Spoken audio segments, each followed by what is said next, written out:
morning. Yan, pagkabili sa amin ako. Dabaklasan tayo. Pakat preno na, namamakat. Yan, bago brake pad. Nilinis namin yung mga piston kahapon. Yung pakat lata, baklasan tayo po. Hydrobox na yan. Hydrobox paklasan natin yan. Kapaltan natin to ng assembly. Yan, kusin muna natin mga idol. Yan. Pagka magbabaklas ganyan, tanggalin lang natin to baterya. Tsaka yung bracket ng patungan ng baterya, yun lang, madudukot natin yung mga idol. Yan, yun. Yun, ikat na yun. Tanggalan natin yung baterya, tsaka yung patungan nya. Ito, tanggal natin.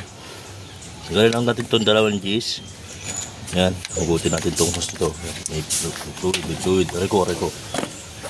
Mali yun.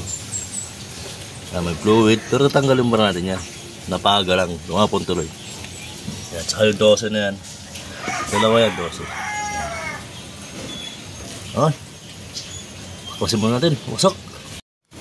Yan, cut tayo, baklas tayo, ito addition. Tanggalan natin yung dalawang 12 doon. Bilaan, mabuti na lang natin ito mga idol. Tigas lang puro dito.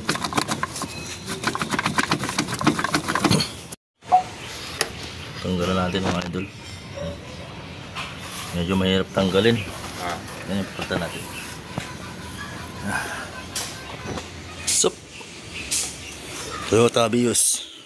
Vios Gen 3 Superman. Si Bossing magdamag na dito, nagantay. Hindi na nahabiyahin ng maayos. Yun, sak.